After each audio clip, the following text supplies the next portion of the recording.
G'day guys, welcome to Rumble's Fish Room. So, just before we get started on today's video, I just want to let you guys know, I want to say a huge shout out to everybody that's put money in on the PayPal. I thank you guys so much, and that's going to come in real handy, A, towards our new microphone that we're going to get, and also B, I've ordered some wormer, because I want to worm my whole fish room, and as you guys know, I've got 15,000 litres to treat, so it's expensive, but we've got that on the way. I'll run you through all of the worming when we get to it, and also I've changed the link in the description, so now if you click the link for PayPal, it takes you to my fish room. It looks a bit more official and all that jazz, and I'm pretty sure the way I've set it up now, there's less fees. But yeah, it's quite humbling the amount of money you guys put in the other day. I really love it, and we should be able to go for the fish walk in the next couple of weeks. I've just got to order. There's actually a second-hand Rode wireless setup on Gumtree, but the person's not replying to me. I asked them to ship it, and maybe they think it's not really a real person. But anyway, I might try emailing again tonight. It's actually $200 instead of, I think it's going to end up costing me about $340 or something total if I buy it off eBay. Anyway, let's get stuck into today's video. I just turned the fish room upside down looking for female bristlenose. I found like 10 males, 2 girls that are only like 6 centimeters. So I threw the 2 little girls that I found in the tank inside to grow them out a bit.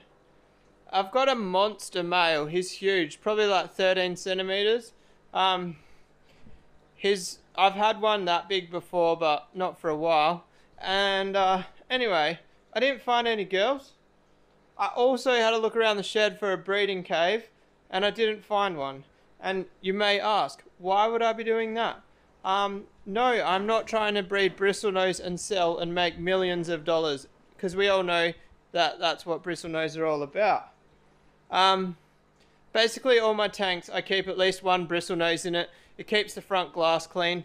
The only downfall is, because my setup is pretty much completely African, there's no wood in the tanks for the bristlenose to eat, so they tend to like drop off the perch a little bit.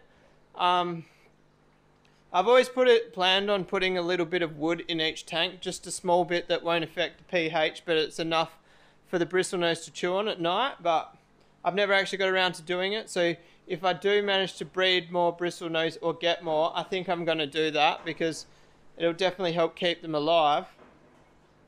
But if anyone in Perth has some bristlenose babies, or even an adult female or 2, I probably need 2, because like my male's that big, he'll be a bit of an arsehole to the girls. But I actually really struggle to breed bristlenose guys for some reason. A few years ago, I accidentally bred them. I raised the fry, and I got all excited, and I was like, yeah, sweet, I got some breeding bristlenose. I'm going to move them into a tank where they're not going to get harassed by Africans, and breed them. And I think the male ended up smashing the girl. And then I tried once in this fish room about 6 months ago, and the female jumped out of the tank. I didn't even know bristlenose could jump.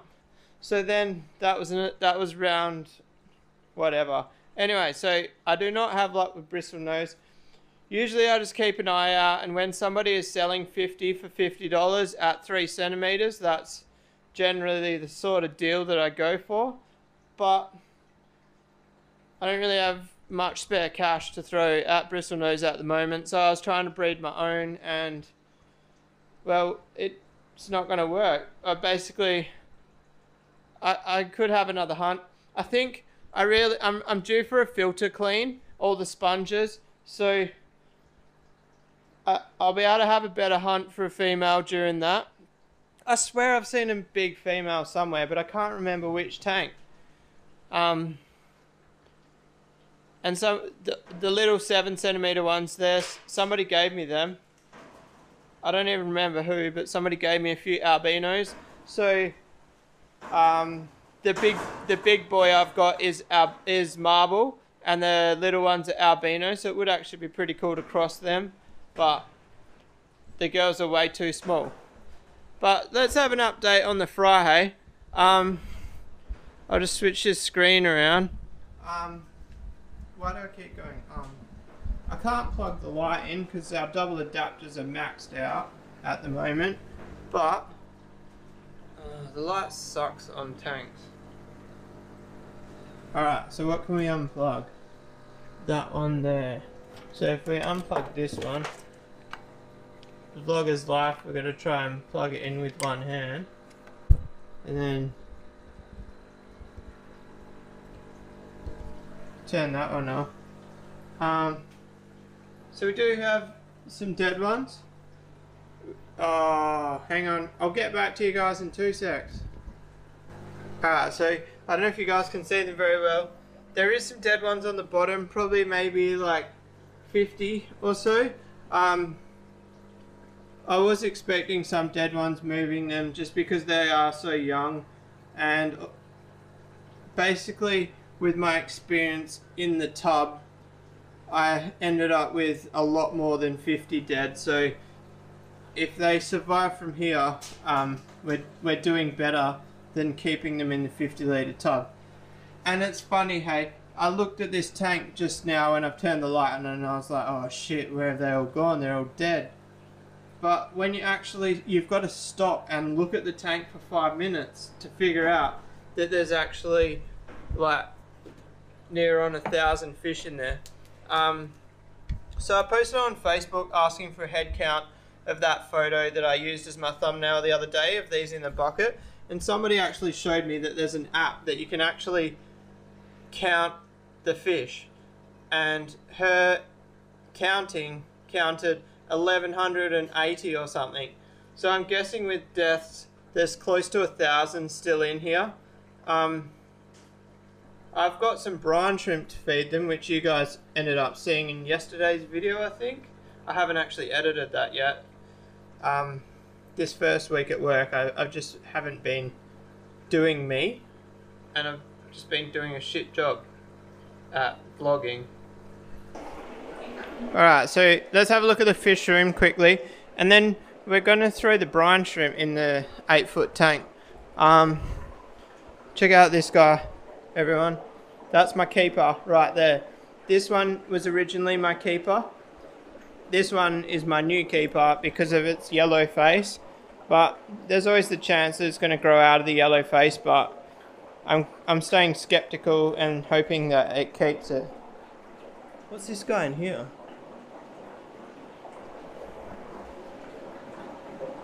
I'm useless with fry guys. That guy came out of that tank there.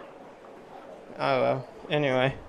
This is why I'm thinking about selling either the Benga or the Code Blue, because they're the only two fish that if I mix up I can't determine them. And I've actually had to colour feed the fry with white crane to separate them, and I don't like doing that. That's like that one. That's like a T-bar cichlid, an American. My bad. Anyway, so while we're on the subject, well, we're not on the subject. I just posted this pair of rays for sale on Gumtree for 500, and that solo boy there for 250. That girl there, I've decided I'm keeping it for now. So that's a big for now. Basically, I'm selling that boy there as well.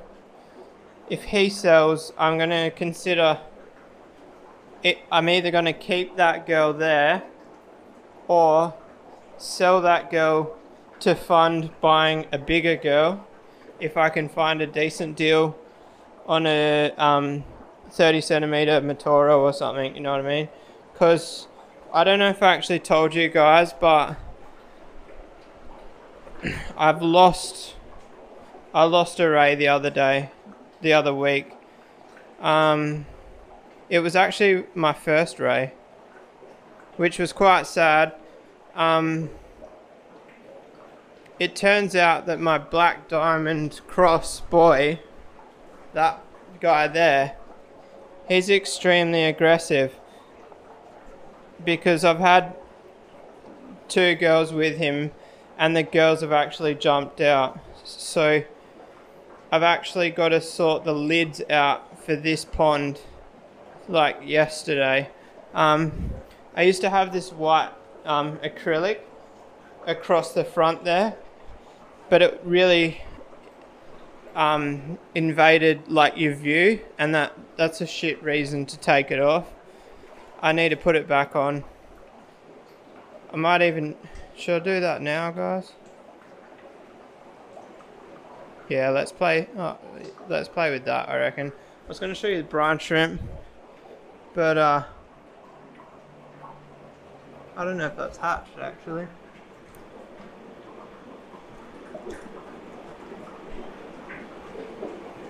Oh yeah, it has. They're all just that crammed down the bottom there.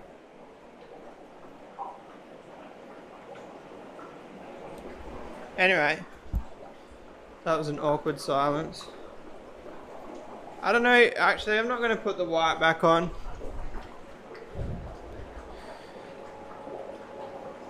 I've got some clear stuff at work. I'll cut the clear stuff up and we might do that tomorrow.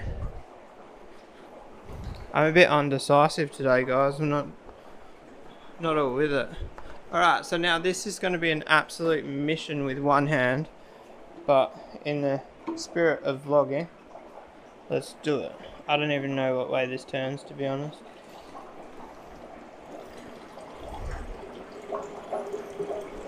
Turning it off is going to be the fun part. It's like the tap yesterday all over again.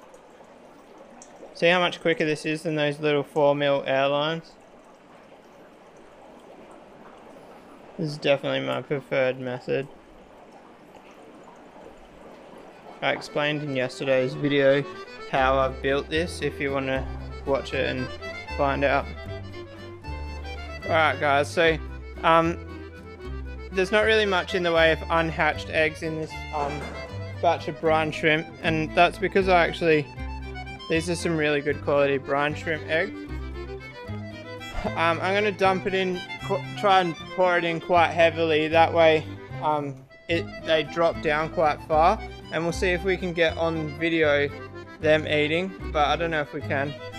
I don't know if you guys can see them, but they're all actually coming up to me. They're actually interested to see what I'm all about. Anyway. Oh, that didn't really work, did it? That's probably actually a little bit too much brine shrimp, guys. But there's still some in there. I'll go give this to some other fish. Might as well not waste it.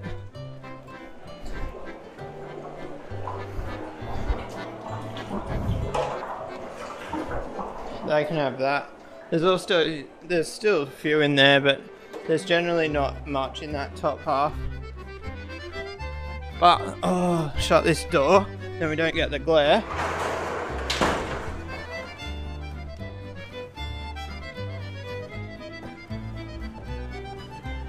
Shut this lid so I guess.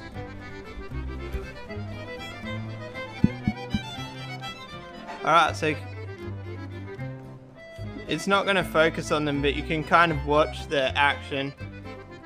They're going nuts, and I definitely think it's safe to say I put way too much in there. I don't know if you guys can actually see how much brine shrimp I just put in there. I probably got a bit carried away. I was excited. Fresh fry, brine shrimp. What more could you want? I was also worried they wouldn't find them, so I wanted a good amount to like spread in the tank, but it turns out that it's from left to right. The whole tank is just covered in brine shrimp. And they are...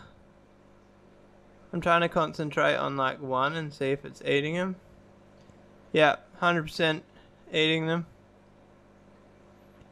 The one I'm watching sort of like ate one, then spat a couple out, then ate a couple more.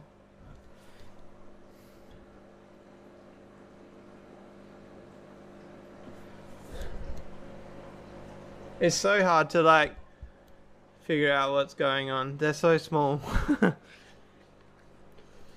They're like pretty much they're all in this spot here. There's none down there. That I don't think it's the brine shrimp, because the brine shrimp are the whole way. I think they're like fascinated by me. They're all hanging out by me, which is pretty cool. It just goes to prove my point that it doesn't matter how small the fry are and how big the tank is. They find the food. You can actually see little bellies on them filling up.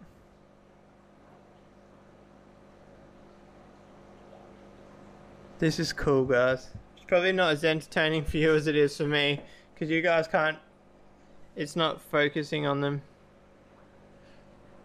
I really want to do a sponge filter clean. It's been months. I'm well overdue, and when I was hunting for bristlenose, I really realized how dirty my tanks are. With the automatic water changes, you tend to neglect the tanks a bit.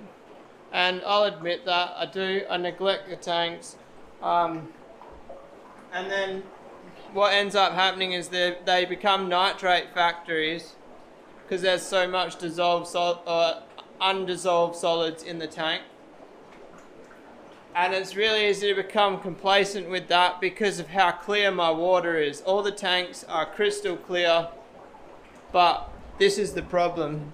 See down there?